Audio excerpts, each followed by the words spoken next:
सूरज घर से निकलकर साहूकार दमन सिंह के पास जा रहा था और मन ही मन सोच रहा था, आज तो मैं साहूकार के पास बैठकर पूरा हिसाब करूंगा।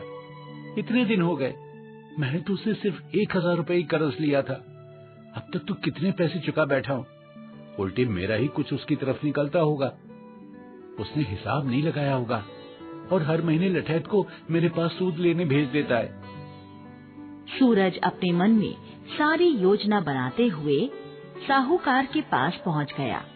जब सूरज ने अपना हिसाब बताने को कहा तो दमन सिंह बोला, देखो भाई सूरज, इस बात की तो हम तारीफ करते हैं कि तुम हर महीने सूद दे देते हो, पर जहाँ तक रही हिसाब की बात, तो अभी तुम्हारी तरफ 700 से भी ज्यादा रुपए बकाया है। तुमने जो दिए वो सूद में, और सूद वसूली के लिए लोगों को तुम्हारे यहाँ भेजने के खर्चे में बराबर हो गए। वैसे भी अब काफी समय हो गया है, सो अब मैं ज्यादा इंतजार नहीं कर सकता। मुझे अब तुम्हारे खेत पर कब्जा करना ही होगा। खेत की कीमत से अपना पैसा निकाल कर जो 150 तुम्हारे निकलेंगे वो तुम्हारे घर भिजवा दूंगा। अब देखो भाई, हिसाब में तो मैं हमेशा ईमानदारी रखता हूँ। सूरज ने जब ये सुना तो उसके होश उड़ गए। ये तो सरासर बेईमानी थी। सूरज ने दमन सिंह को बहुत समझाया, पर दमन सिंह कुछ सुनने को तैयार ही न था। उसने सूरज को दुत्कार कर भगा दिया। सूरज रोता हुआ वापस अपने घर की ओर चल पड़ा, पर उसका घर जाने का बिल्कुल भी मन नहीं था। वो सोच रहा था कि पुरखों की निशानी अपना खेत उसके हाथ से छिन जाएगा और फिर उसके पास भी आमदनी का कोई जरिया नहीं रहेगा। अब वो क्या करेगा? ये सोचते हुए वो एक पेड़ के नीचे पत्थर पर बैठ गया। हे भोलेनाथ, आप ही मदद करो। पूरे काशीपुर में दमन सिंह ने आतंक मचा रखा है। एक एक करके सबकी जमीनें हड़प गया है। अब मेरा भी नंबर लग गया है। मैं क्या करूं भगवान, क्या करूं? कैसे अपने पुरखों की जमीन बचाऊं? मेरी सहायता करो भगवान, मेरी सहायता करो। सूरज की आंखों से आंसू बह रहे थे। तभी वहां एक सन्यासी आए और सूरज के कंधे पर हाथ रखकर पूछा, क्या बात है बेटा, क्यों दुखी हो? बाबा, मैंने काफी समय पहले साहूकार दमन सिंह से 1000 रुपए कर्ज लिया था। हर महीने किस्त में बहुत सारा पैसा दे चुका हूँ, पर वो अब भी मेरी तरफ हिसाब निकाल कर बैठा है और मेरा खेत हड़पना चाहता है। बेटा, ये कर्ज तो चीज ही बुरी है, इससे तो हमेशा दूर ही रहना चाहिए। पर चलो, जो हो गया सो हो गया। तुम्हारा दुख दूर हो सकता है। उत्तर दिशा में भगवान शिव का एक विशाल मंदिर है, वहां पैदल जाओ। रात भर मंदिर में खड़े होकर सच्चे मन से प्रार्थना करो। भोले शंकर की कृपा से तुम्हारा कष्ट दूर हो जाएगा। अच्छा बाबा, ऐसा है तो मैं जरूर प्रार्थना करूंगा, पर सिर्फ अपने लिए नहीं, पूरे काशीपुर के लिए करूंगा। मेरे अकेले के कष्ट दूर होने से क्या होगा अगर दमन सिंह ने बाकी काशीपुर को नरक बनाए रखा तो?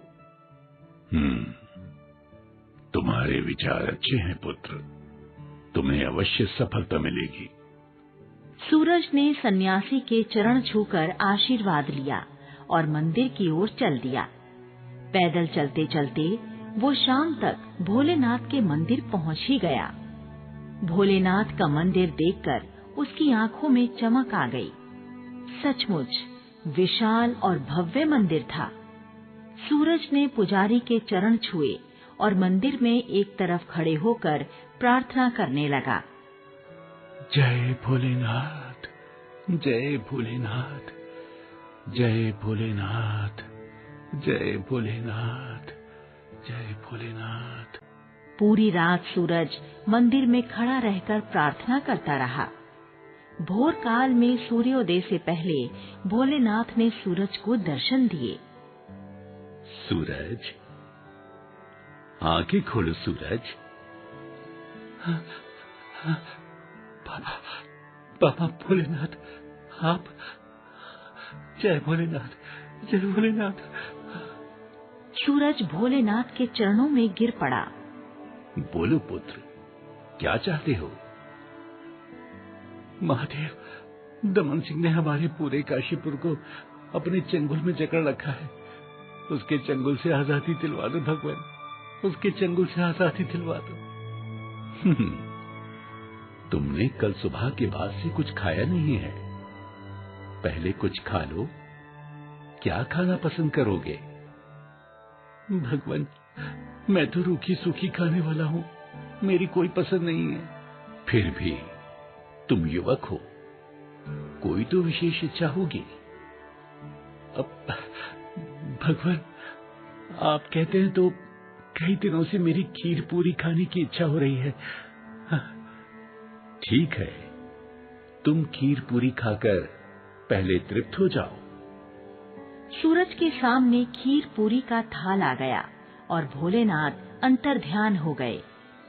सूरज ने खीर पूरी खा ली तो उसे ध्यान आया कि वो तो काशीपुर को दमन सिंह से मुक्त करवाने के लिए आया था। हाँ, अरे मैं कहाँ खीर पूरी खाने में लग गया, वो बात तो वहीं रह गई। इस खीर पूरी ने मुझे मेरे लक्ष्य से भटका दिया। मैं आज से खीर पूरी नहीं खाऊंगा, हाँ, और दोबारा तपस्या करूंगा। अगली रात सूरज फिर से तपस्या करने के लिए मंदिर में खड़ा हो गया। जय भोलेनाथ, जय भोलेनाथ, जय भोलेनाथ, जय भोलेनाथ, जय भोलेनाथ। अगली भोर को फिर भोलेनाथ ने दर्शन दिए। बोलो सूरज, अब क्या चाहते हो? भगवान, मेरी समस्या तो वही है, दमन सिंह से मुक्ति। ठीक है वत्स, ये लो सोने की मोहरें, इन्हें ले जाकर दमन सिंह का हिसाब चुका दो और अपना खेत छुड़ा लो और सुख का जीवन जियो। सूरज के आगे ढेर सारी स्वर्ण मुद्राएं आ गईं और भोलेनाथ अंतर्ध्यान हो गए। ये क्या भोलेनाथ, इससे मैं तो मुक्त हो जाऊंगा, पर काशीपुर का क्या होगा? पूरा गांव दुख में डूबा हो तो मेरे अकेले के सुख के कोई मायने नहीं। ये कहकर सूरज ने स्वर्ण मुद्राएं वापस भोलेनाथ के चरणों में रख दी। रात होने पर सूरज फिर से भोलेनाथ की प्रार्थना करने लगा। जय भोलेनाथ, जय भोलेनाथ, जय भोलेनाथ। सूरज प्रार्थना करता रहा। रात बीतती रही और फिर भोर हो गई। फिर से भोलेनाथ प्रकट हुए और बोले, क्यों सूरज, अब क्या चिंता है?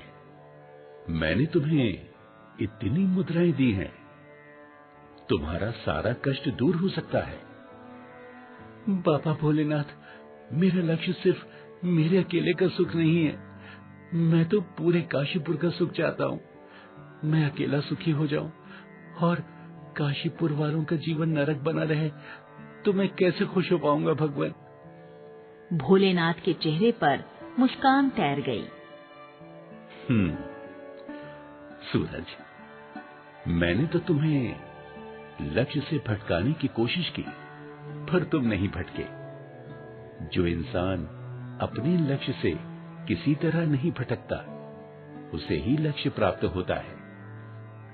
तो प्रभु, पूरे काशीपुर को दमन सिंह से मुक्ति दिलवाइए ना।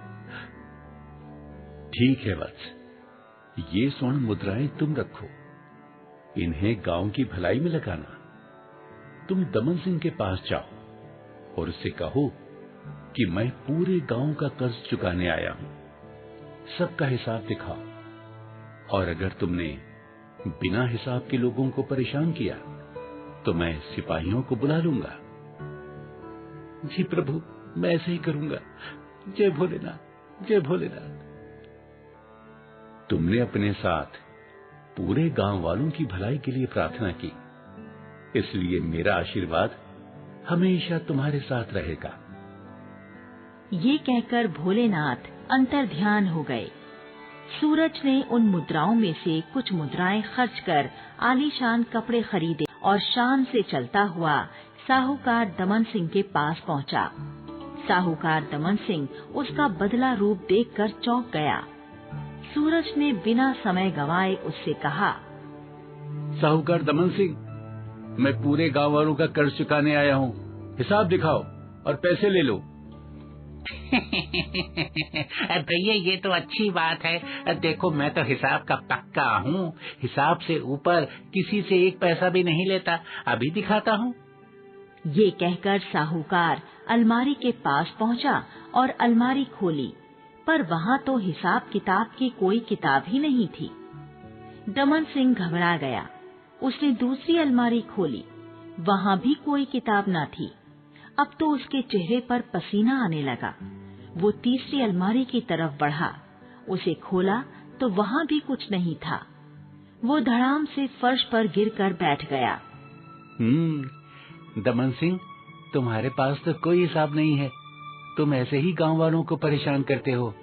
मैंने सिपाहियों को बोल दिया है, वो अभी तुम्हें गिरफ्तार करने आते होंगे।